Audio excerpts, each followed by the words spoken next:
This is Chapter 2, Section 4, Creating the Constitution.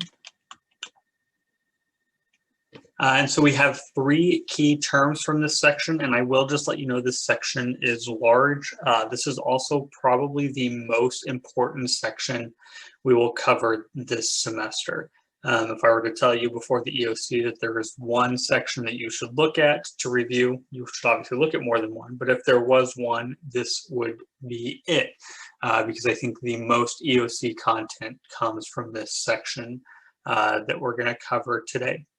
Normally in class, we would cover this over 2 different days, but with us being virtual, I'm going to get it all into one session. I will try and pace myself so that you are able to write and take notes as I go, but hopefully you are watching this ahead of time so that you can pause and aren't scrambling to get them all fit in during class.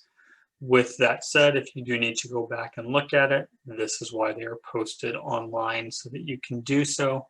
And then once I'm obviously done giving these notes in class, we'll open up and discuss. So our 3 key terms there are framers, not farmers. These are the framers of the Constitution. And they're simply the individuals who attended the Philadelphia Convention and created the Constitution, which is the government that we use today.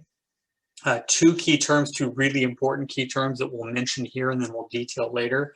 The Virginia Plan and the New Jersey Plan were the 2 main proposals for how our new government was going to be structured. So the Virginia Plan offered at the convention called for a central government with 3 branches and each state's representation in a bicameral legislature based mainly on population. Very wordy. We'll break it down when we get to the slide on the Virginia Plan. The New Jersey Plan also called for a central government, this time though with a unicameral legislature and equal representation of all the states. And again, we'll go over that one in more detail when we get to that specific slide. So the framers meet May 25th, 1787 at the Constitutional Convention. There are 55 delegates who actually attend, and they're from a bunch of different backgrounds, so fairly diverse backgrounds. Many of them fought in the Revolutionary War to break away from Great Britain that took place 10, 15 years earlier. 8 of the 55 were there and signed the Declaration of Independence. And actually, this meeting is taking place in the same building and presumably the same room where the Declaration of Independence was signed. So just a little bit interesting. 34 of the 55 had attended college, which in 1787, that was a rare achievement. And the people who frame the government and set up the government, not surprisingly, play a big role in the government once it is established.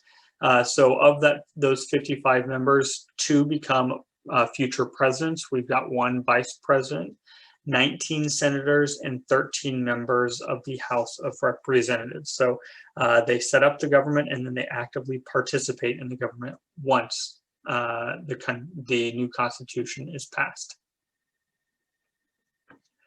At the start of the convention, the framers select George Washington as president of the convention, and they set up procedural rules. I do want to clarify, he is just president of the convention at this point. He is not president of the United States because they haven't even set up the structure to create this position of the president of the United States yet. A majority of the state delegations must be there to conduct business is what they decide, and then each one of the states is going to have 1 vote. And a majority of those votes, a majority vote will carry a proposal. So if you've got all 13 states represented, a simple 7-6 majority will carry a proposal. Early on in the meeting, they make their biggest decision, and we've kind of already outlined this, but it's worth highlighting again. They decide that they're going to replace the Articles of Confederation, create an entirely new document instead of amending the Articles of Confederation, which is what they had originally intended to do, but they realized that they needed to start from scratch. And James Madison, who you see pictured there on the right, was a major figure in the entire convention, but specifically in this call to create an entire new document. So the Virginia Plan is the first proposed plan of a new government that we will go over. And it's called the Virginia Plan because the delegates from the state of Virginia presented it. And so what it called was a government with the three separate branches, the legislative, executive, and judicial branch. That should sound familiar. It also called for a Congress with two houses, so a bicameral legislature. That should also sound familiar. And representation in both houses was going to be based on state populations or the money given to the central government. So under this scenario, the states with larger populations would benefit, one, because they would have more people, and so they would have more representation in Congress, and two, because they have more people, they would have more people to tax, which would mean their membership or representation in the other house of Congress would also be larger. Under this plan, Congress would have more power than it did under the Articles of Confederation. As you remember, one of the weaknesses of the Articles of Confederation was that it did not have the powers to force the states to do what it asked them to do. So this Congress was going to be able to force states to obey federal law. And then the structure would be set up in a way that Congress would elect the national executive and national judiciary. And then these two branches, so the executive and the judiciary, would form a council that could veto acts passed by Congress. So as you look at this slide, some of the stuff we have a three-branch government, we have a two-house legislature, but other pieces we do not have. We don't have straight representation based on population in all of Congress. Part of Congress is that way, but not all of it. And then our Congress does not select the executive and judiciary. The second plan that we will look at is the New Jersey plan. And very much like the Virginia plan on the previous slide, you will see some things here that we do have in our government today, but you will also see some ideas that were brought up that were not implemented. So the New Jersey plan proposed a different organization of the three branches, but still an organization of three branches. Under the New Jersey plan, Congress would be made up of a single house, so it would be unicameral, with equal representation for each state, and Congress's power would be more limited than under the Virginia plan. So looking at that first bullet point, we do not have a single house legislature. Ours is bicameral. However, one of those two houses, the Senate in our current system, is based on equal representation by state. So there's one aspect of the New Jersey plan that we have. An executive committee would be set up, so not just a presidency. An executive committee of several people would be set up, and those people would be chosen by Congress. And states would have some control over that executive committee because if a majority of states asked for it, the Congress could remove members from that committee. And then that executive committee would appoint a supreme tribunal to the federal judiciary. Basically, the executive committee would pick the court system, the Supreme Court in this instance. And so we see with both plans an attempt at checks and balances, for sure attempt at separation of powers, and then figuring out representation. And so what we ended up with and what we'll see here on the next slide is a mixture to some degree of each. On a normal day, this would be it for the notes, but we're cramming 2 days into one with us being virtual. So the second section or part of this section of notes starts with some key terms, and all three terms listed there are different compromises. So you've got this group of 55 delegates meeting, and they all have ideas, and so that's going to take compromise for an actual government to be created. So first compromise there is the Connecticut Compromise, and it was, and we'll get into this more when we get to its slide specifically, but it was what solved the disputes between the Virginia Plan and New Jersey Plan. So it was an agreement to divide Congress into two houses, one of those houses with representation based on state population, and the other of those houses based on equal representation for all of the states. The 3/5 compromise was a little bit more detailed, but it was a compromise in how to count enslaved people to the and determine their representation. So there's agreement to count each slave as 3/5 of a person when determining the state population, and we'll talk more about that here in a moment as well. And then the last one on the slide, the Commerce and Slave Trade Compromise, was an agreement that forbade Congress from taxing state exports or interfering with the slave trade for at least 20 years. And again, we'll get into more details on exactly what that means when we get to that specific slide, but there's your vocab.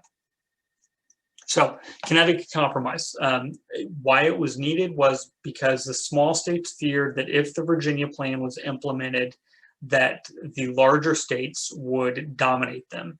They would dominate the new nation. And so the Connecticut Compromise helped solve this dispute. It was called the Connecticut Compromise because the delegates from Connecticut are the ones who presented it. It has another nickname. It's also known as the Great Compromise. So they are the exact same thing. If you see the term Connecticut Compromise, it means the exact same thing as Great Compromise. And I've seen both appear on the EOC. So it is important that you're aware of both terms. And so what the Connecticut Compromise set up is a House of Representatives. So HOR there is House of Representatives, where each state's representation would be based on population. That's what we have today. It would also set up a second house where each state would have equal representation. That's what we have in the Senate. So the House of Representatives is based on population. The Senate is 2 per state. As I mentioned, there were multiple compromises. Now that we have determined that population is going to play a role in representation in the House of Representatives, the southern states are seeking to count slaves towards that population count.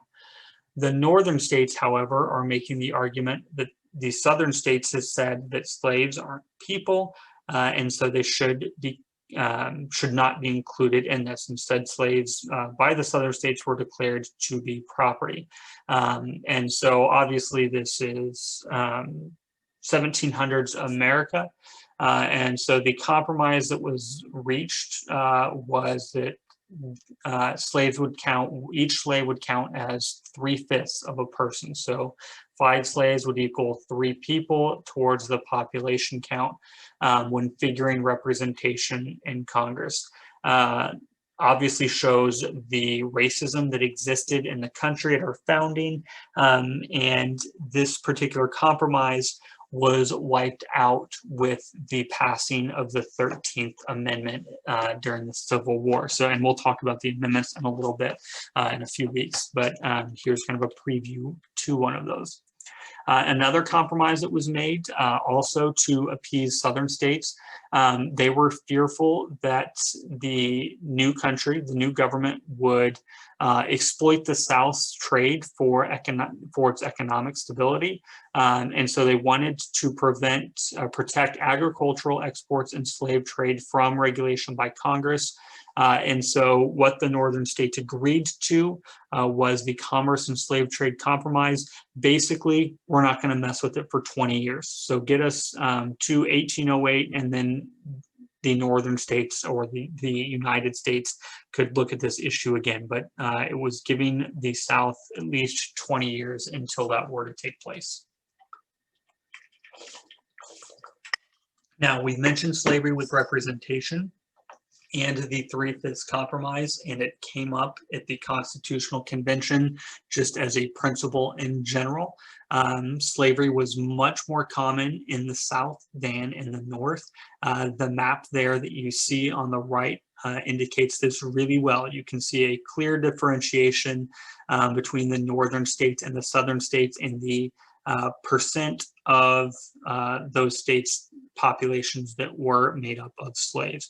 And so you see in the north, I believe New York has the largest population. It's slave population, overall population, 6% of that population was slaves. As being the largest amount, and then you've got a state like Massachusetts where slavery was already illegal in 1790. Looking at the southern states, you've got Delaware there at 15%, but beyond that, the next smallest population count is 26%. And so you can see how the South was so protective of slavery because it was a huge issue for them. And we can see it as the nation as a whole when the Civil War breaks out 7 years after this, why that was such a contentious issue between the North and the South, because it was much less prevalent in the North, whereas it made up a large proponent of the population in the South. So the Constitution that was passed becomes known as a bundle of compromises. That's kind of the nickname given to the Constitution because there was give and take from each side because framers had to resolve disputes on issues involving how the government was going to be structured. So there's your Virginia and New Jersey plan, regional differences among states, since we've just highlighted a lot of differences among the regions of the United States, how a president was going to be chosen, how the Constitution, the actual document, would be able to be amended, and then how much power the federal government had. And so all of those things were resolved within the Constitutional Convention. And so the Constitution was approved on September 17th, 1787, but that does not mean it goes into effect then, because then it needs to be sent out to the states, and another vocabulary term we've already looked at, but it needs to be ratified by those states. And so your next section will look at the ratification processes within the state, and that's actually the last section of chapter 2 where you will see that. That is it with your notes.